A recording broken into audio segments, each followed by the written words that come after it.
మంగళవారం జరగనున్న ఓట్ల లెక్కింపు ప్రక్రియకు అనంతపురం నగరంలోని జేఎన్టీయూలో భారీ భద్రత ఏర్పాట్లు చేశారు. అనంతపురం పార్లమెంటు సహా 8 నియోజకవర్గాల ఓట్లను ఇక్కడే లెక్కించనున్నారు.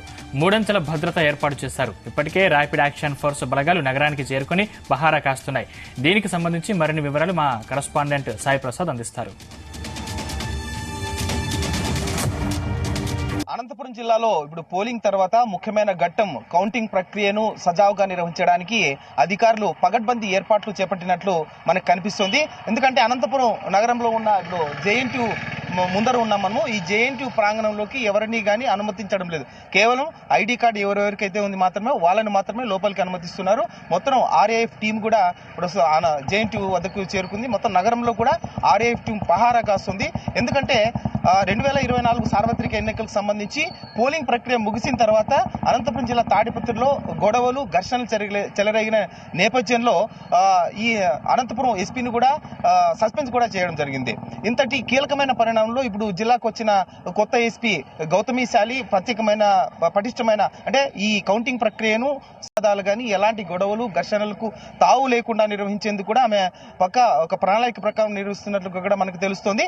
ఎందుకంటే అనంతపురం నగరం కౌంటింగ్ జరుగుతున్న ఇప్పుడు అనంతపురంలో ఇప్పుడు 8 నియోజకవర్గాలకు సంబంధించిన కౌంటింగ్ ప్రక్రియ ఇక్కడ నడుస్తోంది. మొత్తం 8 నియోజకవర్గాలకు ఒక్కొక్క నియోజకవర్గానికి 14 రౌండ్ల టేబుల్లను ఏర్పాటు చేసి కౌంటింగ్ ప్రక్రియను కూడా ఏర్పాటు చేస్తున్నారు. ఈ నేపథ్యంలో కౌంటింగ్ సందర్భంగా ఎటువంటి అంటే ఏజెంట్ల మధ్య వివాదాలు తలెత్తుకోకుండా పగడ్బందీమైన ఆదేశాలు కూడా జారీ చేశారు.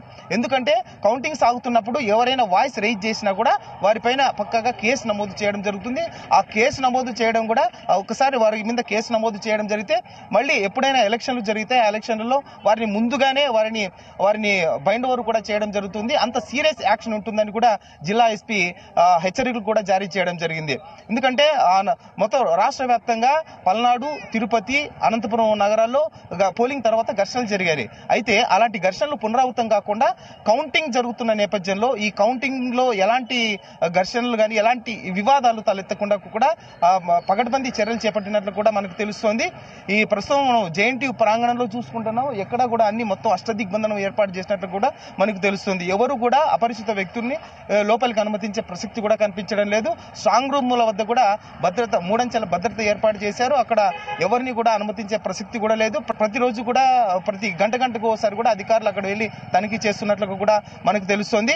4వ తేదీ సమయం దగ్గర పడుతూ ఉండడంతో కౌంటింగ్ ప్రక్రియకు అభ్యర్థులకు అలాగే కౌంటింగ్ ఏజెంట్లకు కూడా జిల్లా కలెక్టర్ అలాగే జిల్లా ఎస్పీలు కూడా ప్రత్యేకమైన సూచనలు జారీ చేశారు. అంటే కౌంటింగ్ సందర్భంగా ఎలాంటి ఘర్షణలు చేపట్టకూడదు, కౌంటింగ్ ప్రశాంతంగా సాగాలి. కాబట్టి కౌంటింగ్ కు జాలరీలు ఏర్పాటు చేశారు. కేవలం కౌంటింగ్ పాస్లు ఎవరికైతే ఉన్నాయో కౌంటింగ్ ఏజెంట్ల పాస్లు ఎవరికైతే వారిని మాత్రమే లోపలికి అనుమతిస్తాము. అభ్యర్థులను పాస్లు ఉన్న వారికి మాత్రమే అనుమతిస్తాం. మిగతా వారిని ఎవరిని లోపలికి అనుమతించే ప్రసక్తి లేదని కూడా జిల్లా అధికారులు హెచ్చరికలు జారీ చేశారు. ఈ నేపథ్యంలోనే ఇప్పుడు అనంతపురం జిల్లాలో ప్రశాంత వాతావరణంలో కౌంటింగ్ ప్రక్రియ జరిగేలాగా కూడా జిల్లా ఎస్పీ అలాగే జిల్లా కలెక్టర్ కూడా ప్రత్యేకమైన చర్యలు తీసుకుంటున్నారు. ఈ నేపథ్యంలోనే ప్రత్యేకమైన బలగాలు కూడా ఆర్ఏఎఫ్ టీములను కూడా ఇక్కడికి రప్పించడం కూడా జరిగింది. ఎలాంటి ఘర్షణలు గొడవలకు తావు లేకుండా ప్రశాంత వాతావరణంలో జరిగేలాగా అది కాకుండా కౌంటింగ్ ముగిసిన తర్వాత ఎవరైతే విజయోత్సాహంలో ఉంటారో వారెవరూ కూడా విజయోత్సవాలు జరపకూడదు, బాణాసంచా లాంటివి కాల్చకూడదు. కేవలం ప్రశాంత వాతావరణంలో జరుపుకోవాలి విజయోత్సవాలు, అంతేగా ఎలాంటి సంబరాలు జరుపుకోకూడదు అని కూడా హెచ్చరికలు కూడా జారీ చేశారు. ఈ నేపథ్యంలో ఇప్పుడు అనంతపురం నగరంలో జరుగుతున్న జేఎన్టీయూలో జరుగుతున్న ఈ 8 నియోజకవర్గాలకు సంబంధించి కౌంటింగ్ ప్రక్రియ సజావుగా సాగేందుకు అన్ని ఏర్పాట్లు కూడా పూర్తిగా చేసినట్లు మనకు కనిపిస్తోంది. కెమెరామెన్ నాగరాజ్తో సాయి ప్రసాద్, జీ న్యూస్, అనంతపురం.